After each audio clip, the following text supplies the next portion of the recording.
Last year, I was 22 and completely burnt out. I felt like it was happening to someone else. I needed to disappear. A coworker mentioned a tiny island off the coast of Maine. No nightlife, barely any tourists after dark. He said if you stayed overnight, it was like having the whole island to yourself. Exactly what I wanted. I found a cheap rental cottage on the shoreline, booked it without thinking twice. The cottage was tiny. One room, a bed, an unused kitchenette, a closet-sized bathroom. The walls were paper thin. The deadbolt and chain lock looked recently installed, which struck me as odd for such an isolated spot. I took the late afternoon ferry, walked around the island as day visitors left.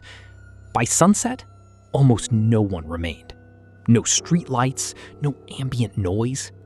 It was beautiful. I grabbed dinner at a pub near the ferry landing.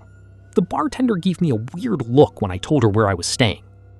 On the walk back, I passed a small dock tucked into a cave about 100 yards from the cottage. A single blue motorboat was moored there. All the other boats I'd seen were larger lobster vessels. I made a mental note, but didn't think much of it. I got back around 10:30, locked the deadbolt and chain, and settled in. My phone wouldn't charge. I tried every outlet. Battery was low. I decided to call it a night. I fell asleep quickly.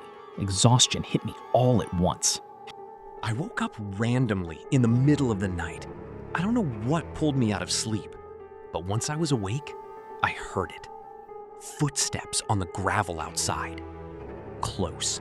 Right in front of the door. Whoever it was, they were taking their time. Long pauses between each step. Not an animal. I shifted in bed slightly. The footsteps stopped immediately. The silence that followed was unbearable. Then, a few minutes later, they came back. They approached the door and stopped directly in front of it. Whoever was out there turned on a flashlight and tried to shine it through the front door. I couldn't move. Then they tried the door handle. The deadbolt held. I thought that would be enough.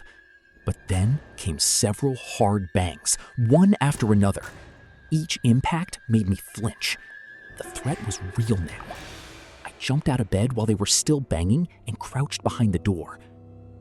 And then, everything went quiet. And then, a voice. "I know you're in there, Leo." It was a man's voice, one I didn't recognize, but he knew my name. He knew I was there. The footsteps moved away from the door and circled the cottage. Over maybe 20 minutes, maybe an hour, he circled again and again. I was dizzy with fear. Eventually, the footsteps receded toward the dock. An outboard motor started. I listened as it pulled away across open water. I didn't sleep that night. At first light, I went outside. Heavy boot prints circled the cottage multiple times. The prints led in a straight line from the cottage to the dock. Whoever it was, they hadn't come from the island. They came by boat, specifically for me. And I still have no idea how they tracked me down. I didn't sleep a single minute after those footsteps faded across the water. The second it was bright enough to see, I was out the door. The gravel told the whole story. Heavy boot prints circling the cottage multiple times, then a straight line toward the dock, ending at the water's edge. No other footprints approached from anywhere else. Whoever it was hadn't walked from the island. They came by boat, specifically to that cottage, specifically to me. I returned the key to the property owner, a weathered old man who didn't ask questions. Boarded the first ferry back. The whole ride, I sat at the stern, watching the island shrink behind me. I wanted to believe it was over, but I knew it wasn't. Someone had found me, and I had no idea how. Back home, I couldn't shake it. I replayed that voice in my head 1,000 times. "I know you're in there, Leo." A man's voice. Not threatening exactly. Certain. like he'd been waiting. I confronted my coworker, the one who told me about the island. He swore he hadn't told anyone about my trip, and I believed him. He looked genuinely freaked out when I told him what happened. I mentioned earlier that I have a colorful past. I'm not going to get into details. Let's just say I'm not shocked that someone might want to find me. What I can't wrap my head around is how they tracked me to some random island off the coast of Maine. How did they know which rental I booked? Which night? How long had they been watching me before any of this? I don't have answers. And the worst part, I still work the same job, live in the same place. Nothing has changed. But I have no reason to believe things are over. That was the main incident, but it's not the only strange thing that's happened to me. A few years later, I found myself on the other side of the world, on a different abandoned island, with a different kind of mystery. This time, I wasn't alone, but I wasn't safe either. Fast forward a few years. I was finishing my graduate thesis on concrete degradation in marine environments. Boring, I know, but it got me invited to Japan, an academic conference in Nagasaki. There was a professor I'd been corresponding with, Dr. Yamamoto. He pulled some strings and arranged something I never thought I'd get access to, a research permit for HASHIMA Island. If you don't know HASHIMA, you've probably seen pictures. A tiny island off Nagasaki that looks like a battleship, completely covered in crumbling concrete apartment blocks, abandoned since the 1970s. UNESCO World Heritage Site. Tourists can visit, but only on a narrow path. Civilians are forbidden from entering the buildings. But I had special permission. The morning of the visit, I took an early ferry from Nagasaki. Not a tourist boat, a smaller vessel arranged through the research office. Just me and my escort, a guy named Teeshi. He didn't talk much. I didn't mind. I was too excited. The approach to HASHIMA plays tricks on your eyes. When it first appears, it looks deceptively small. Then you get closer and the scale hits you. The seawall, the apartment blocks stacked on top of each other. I'd seen hundreds of photos. None of them prepared me for this. Teeshi gave me the briefing on the dock. I had access to several buildings beyond the normal tour route. He had a list. But there were rules. Stay on designated paths. Don't enter anything marked with red tape. Don't remove anything. Don't touch anything you don't need to. And stay within visual range of him at all times. He said that last part twice. I also had to wear a hard hat, steel-toed boots, and bulky reinforced work pants. Despite the gear, the first couple hours were amazing. I was taking photos, taking notes, completely in my element. Teeshi followed at a distance, occasionally glancing at his watch. He clearly wanted this over with. We entered one of the large residential blocks around midday. The stairs were intact, but barely. You could see daylight through gaps in the landings. Teeshi waited on the ground floor while I went up. I thought that was strange, given his stay within visual range speech, but I wasn't going to argue. It was kind of irritating having him follow me around anyway. I was on the 4th floor, examining a section of wall where concrete had completely separated from the rebar underneath, when I noticed something off. The dust patterns were wrong. There was dust everywhere, obviously, decades of it, but there was a path through it, like someone had been walking this route regularly. Not recently, maybe, but often enough that the dust hadn't fully settled back. I followed it with my eye and realized it led to a room at the end of the corridor. I should have gone back down to tell Teeshi. That would have been the smart thing. But I was curious, and I knew he'd probably just usher me back downstairs, depriving me of ever getting an answer. So I carefully walked to the room and pushed the door open. I immediately noticed 2 things, both incredibly unsettling. First, there was a weird smell emanating from the room. I didn't recognize it. It wasn't natural. It wasn't any kind of human smell I'd ever encountered. I know that makes no sense, but that specific smell was genuinely something I have never experienced before. The second thing was even more confusing. The wall I touched was hot, noticeably warmer than any other surface I'd felt on the island. I stood there for maybe 30 seconds, trying to process it. You might be thinking the warmth was probably due to sun exposure. And yeah, that makes perfect sense. That's what I was thinking too, even though there weren't any gaps in the ceiling. And I figured the smell could have been animals, even though I wasn't aware that any animals lived on HASHIMA. I went back down and mentioned it to Teeshi. His reaction was immediate and strange. He didn't ask clarifying questions, didn't even seem concerned. He just told me that what I saw was impossible, that no humans or animals lived on the island. He didn't even ask me to take him to that room. When I insisted, he flatly refused. I stood there for maybe 30 seconds, trying to process it. You might be thinking the warmth was probably due to sun exposure. And yeah, that makes perfect sense. That's what I was thinking too, even though there weren't any gaps in the ceiling. And I figured the smell could have been animals, even though I wasn't aware that any animals lived on HASHIMA. I went back down and mentioned it to Teeshi. His reaction was immediate and strange. He didn't ask clarifying questions, didn't even seem concerned. He just told me that what I saw was impossible, that no humans or animals lived on the island. He didn't even ask me to take him to that room. When I insisted, he flatly refused. His reaction was deeply disturbing. We continued the tour. I started being much more observant every time he allowed me to enter a building.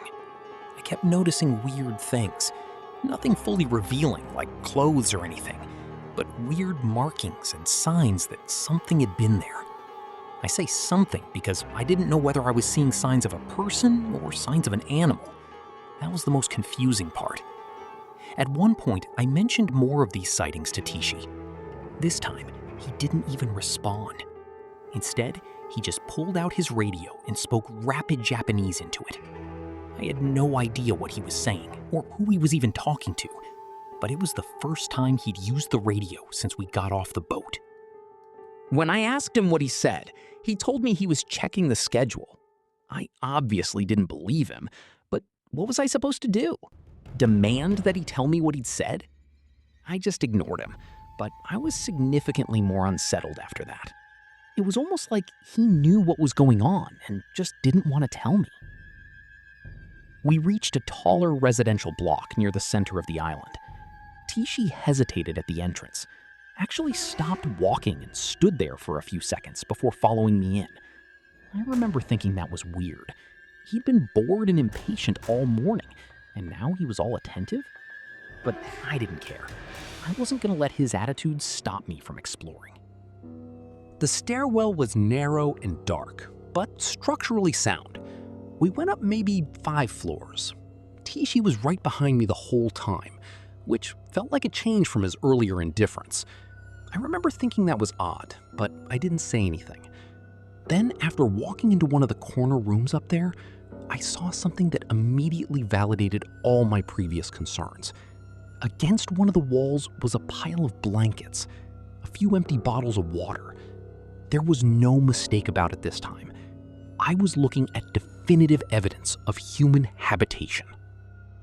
I regained my composure after the initial shock and turned to show Teeshi. There was no way I was going to allow him to dismiss my claims this time. But when I stepped out of the room, he was gone. I don't know why, but seeing those items in that room didn't terrify me until I realized I was alone up there.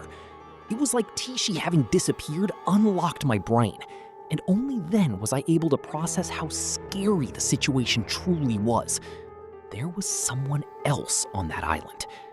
I suddenly felt a very acute urge to strip off my gear and scratch myself.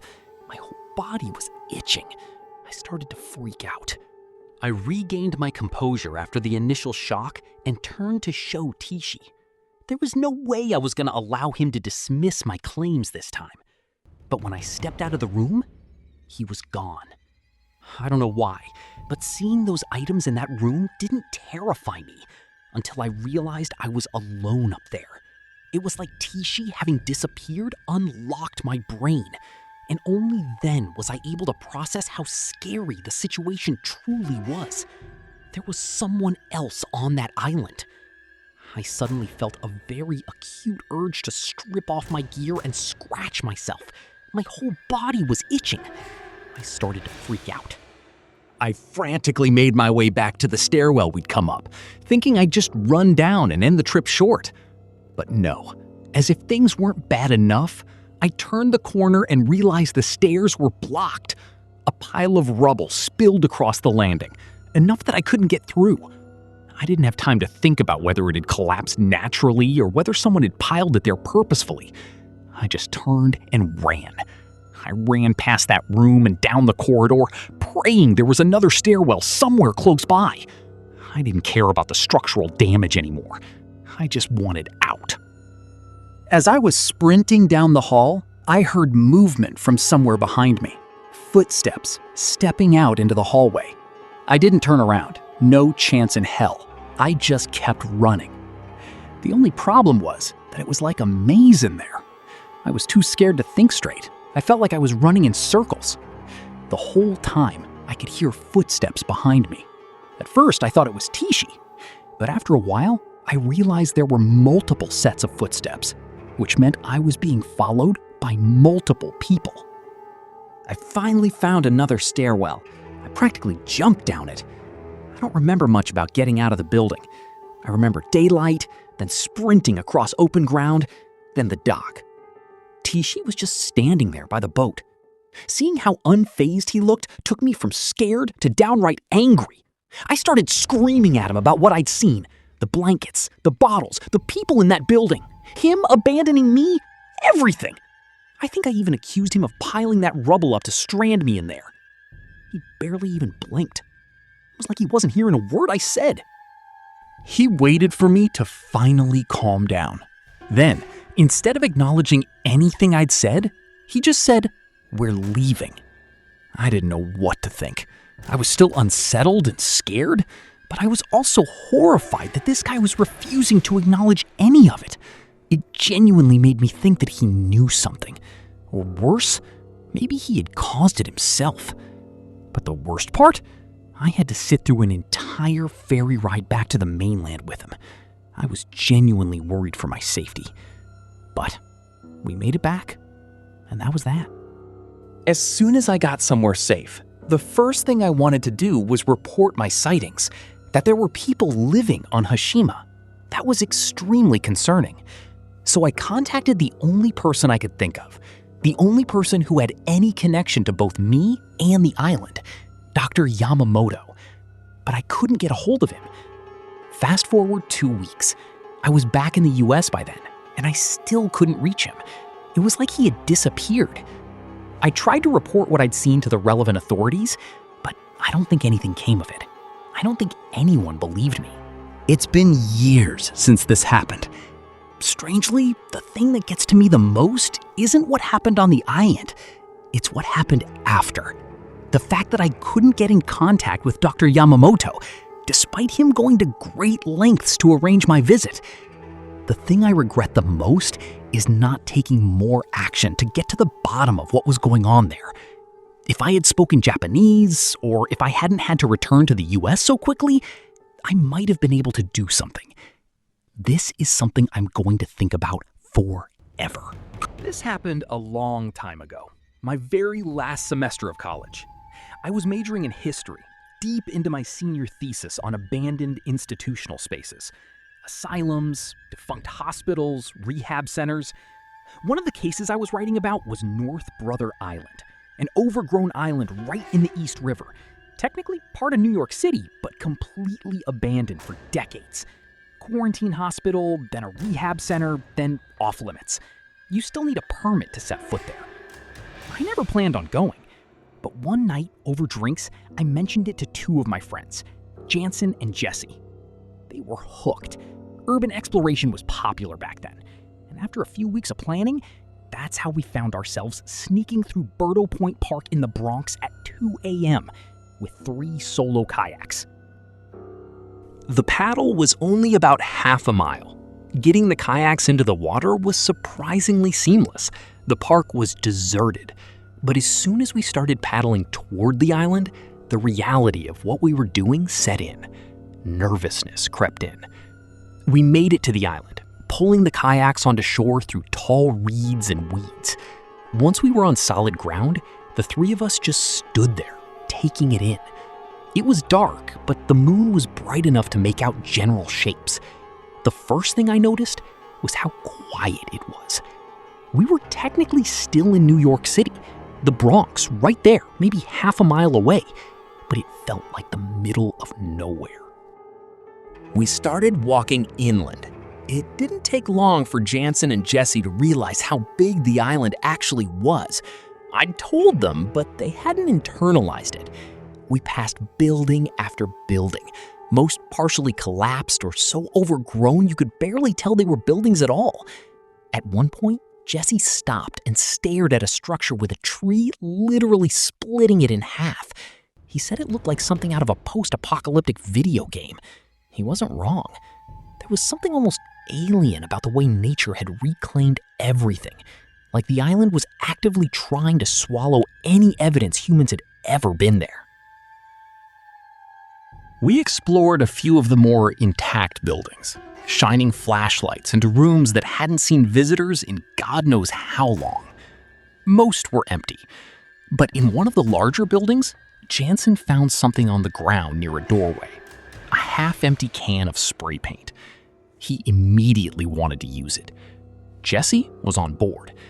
I told them no. It felt disrespectful. But they pointed out there was already graffiti everywhere. I didn't have the energy to fight. I told them I wasn't going to stop them, but I wasn't going to stick around and watch either. In hindsight, wandering off alone was probably a mistake. I made my way through a few more rooms, trying to take mental notes for my thesis. But the further I got from Jansen and Jesse, the more unsettling everything became. It's hard to explain unless you've been in a situation like that. When you're with other people, even in a creepy place, there's a buffer. Being alone is a completely different story. I was walking down a long hallway in one of the larger buildings. I think it might have been part of the old hospital complex, when I heard Jesse's voice call my name from somewhere ahead of me, from one of the rooms further down the hall. The sound of it made me jump. But even though I knew it was Jesse, I was still freaked out. I started walking toward it, and something began to feel off. For Jesse to be ahead of me, he would have had to take a completely different route through the building. That wasn't impossible. There were multiple hallways and stairwells, but it would have meant he left Jansen almost immediately after I did, then speed walked or even ran just to loop around and end up in front of me. That didn't make sense. There were too many rooms branching off. I couldn't tell exactly which one the voice had come from, so I called out to him. "Jesse? Where are you?" I got a response almost immediately from a room just a few doors down on my left. It was definitely Jesse's voice. All he said was, "In here." I screamed. I couldn't help myself. I ran out of that room as fast as I could. I didn't care about being quiet anymore. I was yelling for Jansen and Jesse to run as loudly as I could. I've never been more scared in my life. I felt like whoever had been in that room was going to catch me, or something else would jump out from one of the many pitch-black rooms I was running past. I found my friends near where we'd originally split up. When they saw me sprinting toward them, they just started running too. We didn't stop until we reached the kayaks. Once we caught our breath by the kayaks, I told them everything. They didn't believe me at first, which I understood. If Jansen had told me the same story, I'd have assumed he was messing with me. But I pleaded with them. I wasn't making it up. After a minute, they actually started to look more scared than me. We decided to just leave. Whatever we'd come to see, it wasn't worth sticking around.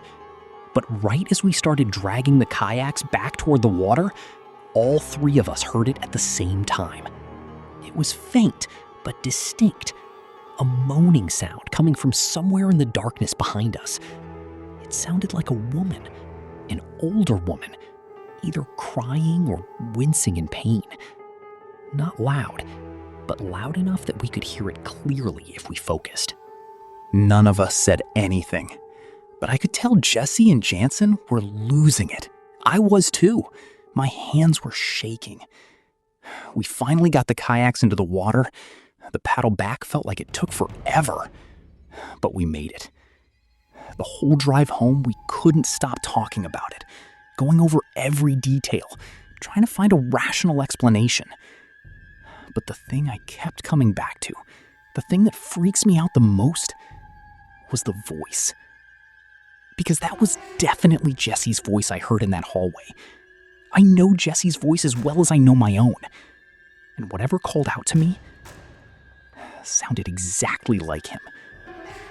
Except Jesse was nowhere near that part of the building. He was with Jansen the whole time. Visual description. Final shot of North Brother Island at dawn. Aerial or wide shot of North Brother Island. Mist rising from the East River. Trees and ruins silhouetted against pink sky. The island looks peaceful, almost beautiful. But the camera lingers, suggesting hidden darkness. Fade to black. Image prompt 5.11. Wide aerial shot of North Brother Island at dawn. Mist rising from East River. Trees and ruined buildings silhouetted against pink and orange sky. Peaceful yet ominous. Cinematic. High detail. Fade to black atmosphere. At first, I tried to dismiss each incident separately. MAINE? A random stalker. Maybe someone from my past. HASHIMA? Squatters. Or my imagination. North Brother? A trick of the light. A homeless person. Stress for my thesis. But the details won't let me do that anymore. The voice in MAINE knew my name, whispered it through the door. The figure in North Brother was 6.5 feet tall and sounded exactly like Jesse. And on HASHIMA, someone had been living in those rooms. Someone Teeshi didn't want me to find. Someone who made the walls warm. I've spent years trying to find a common thread. My colorful past, the thing I won't talk about, could explain MAINE, someone wanting to scare me, or worse. But Japan? New York? Those places had nothing to do with my past. I didn't tell anyone about HASHIMA except Dr. Yamamoto, and he vanished. I didn't tell anyone about North Brother except Jansen and Jesse, and they were with me. So how did anyone know I'd be there? How did they know my name on that dark Maine night? How did something on North Brother learn to mimic Jesse's voice? I don't believe in the paranormal. I never have. But I also can't explain what happened on North Brother any other way. A voice that sounded exactly like my friend, coming from a room where my friend wasn't. A figure that tall, standing motionless in the dark. And that moan, the sound of an older woman in pain, coming from an island that's been officially empty for decades. There are no squatters on North Brother. The city doesn't allow it. The buildings are condemned, the shore is patrolled, and yet we heard it. All three of us. And then there's HASHIMA, the thing that haunts me most. Teeshi knew. I'm certain of it now. He knew someone was on that island. Maybe he even knew who. The way he refused to follow me into that room. The way he used his radio the moment I mentioned the signs. The way he stood by the boat, completely calm, while I screamed about being chased. He wasn't surprised. He was waiting. Waiting for me to come back out. Or for someone else to come out instead. I never saw Teeshi again. I don't even know his full name. And Dr. Yamamoto, the man who arranged the whole trip, disappeared. No reply to emails. His university said he'd taken leave. His home phone, disconnected. It was like he'd never existed. Sometimes I wonder if I'm being followed. Not in a paranoid way, but in a quiet, patient way. Like someone or something has been tracking me my entire life, waiting for the right moments to reveal themselves, just enough to scare me, Just enough to make me question my reality, but never enough to prove anything. And that's the worst part, isn't it? The doubt. The not knowing. 3 islands, 3 separate lives, and yet the same question haunts all of them. How did they know I would be there? How did they know my name? How did they mimic a friend's voice? And why, after all these years, have they never explained themselves? Are they watchers, hunters, or something else entirely? Something we don't have words for? I don't have answers. I may never have answers. But I know one thing for certain. I was not alone on any of those islands. And I have a terrible feeling that I am not alone now. The scariest thing in the world isn't a monster under your bed. It's the quiet certainty that someone knows exactly where you are, and you have no idea who they are, what they want, or when they will come again. My name is Leo, and this is my story. I wish I knew how it ends.